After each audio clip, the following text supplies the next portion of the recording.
ضاقت به الدنيا فجاهد بحمار. في أثناء بحثها عن مقاتلي الدولة الإسلامية في سوريا، عثرت الطائرات الأمريكية على ما لم تكن تتوقعه.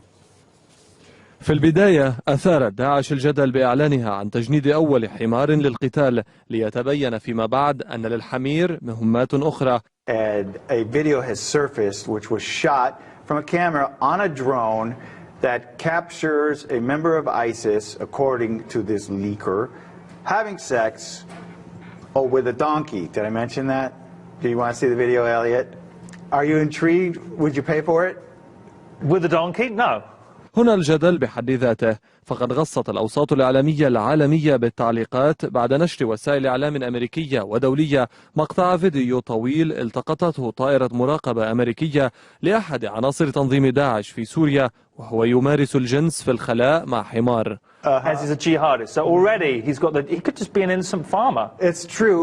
He may be just lumped in with the.